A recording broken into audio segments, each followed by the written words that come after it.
But we now have 3 candidates officially in the running.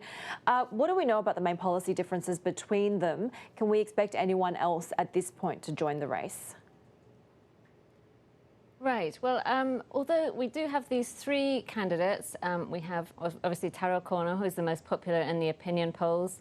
We have Fumio Kishida, who's a former foreign minister, and we have Sanae Takaichi, who's a former internal affairs minister, who actually would be the first woman prime minister if she were to win the election. All 3 of them said that Japan needs some extra spending right now to get over the hit of the COVID virus on the economy.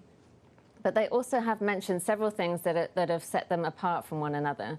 So if we look at Kishida, for example, he has very much emphasized reviving Japan's middle class. He's talked about redistributing income in Japan and revising the tax system, which is something that has been very interesting to the financial community here in Japan.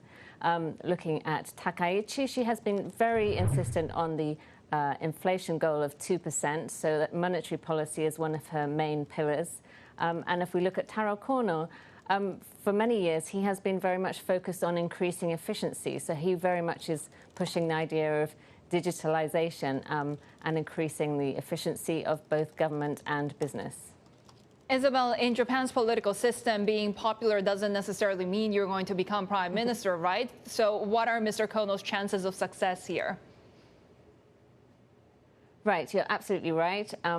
Although Kono has won all of the recent opinion polls since the election has been in the pipeline, the general public doesn't get a say in this election. It's a party election for the party leader, so it's only members of the Liberal Democratic Party who will get to vote.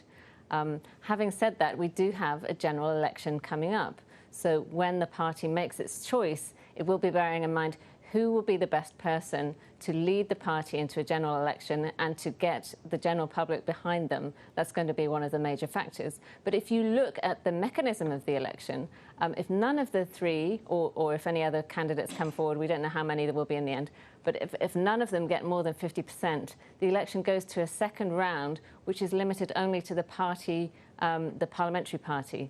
And then, of course, you get the push and pull of horse trading among senior lawmakers, and there could be a lot of other factors that come into play apart from public popularity.